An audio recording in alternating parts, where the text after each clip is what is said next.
Kejaksaan Agung telah menetapkan sebanyak 16 tersangka yang terseret dalam kasus dugaan korupsi timah wilayah izin usaha pertambangan PT Timah Tbk tahun 2015 sampai 2022.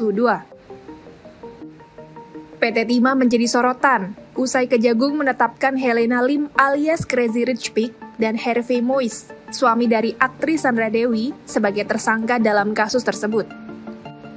Lantas, bagaimana profil PT Timah dan bagaimana kasus yang melibatkannya?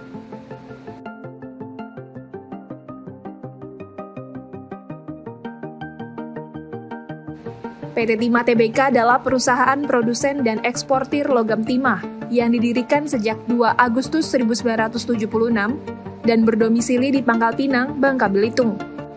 Perseroan ini merupakan anak perusahaan BUMN bidang timah yang terdaftar di Bursa Efek Indonesia pada 1995.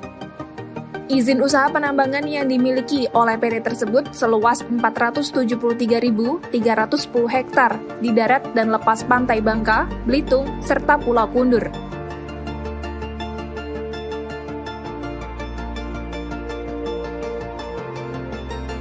Kepala Pusat Penerangan Hukum Kejagung, Ketut Sumedana menyebut, kasus korupsi PT Timah berkaitan dengan dugaan perjanjian kerjasama fiktif.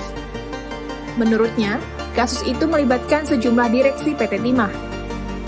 Para tersangka diduga mengetahui pasokan biji timah yang dihasilkan PT Timah lebih sedikit dibandingkan perusahaan swasta lain. Hal itu karena penambangan liar di wilayah izin usaha penambangan PT Timah masif.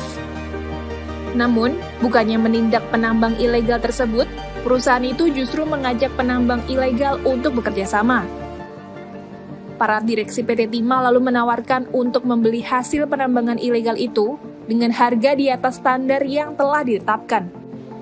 Atas tindakan tersebut, negara dirugikan lantaran timah yang merupakan kekayaan alam milik negara diambil secara tidak sah dan menimbulkan kerusakan alam.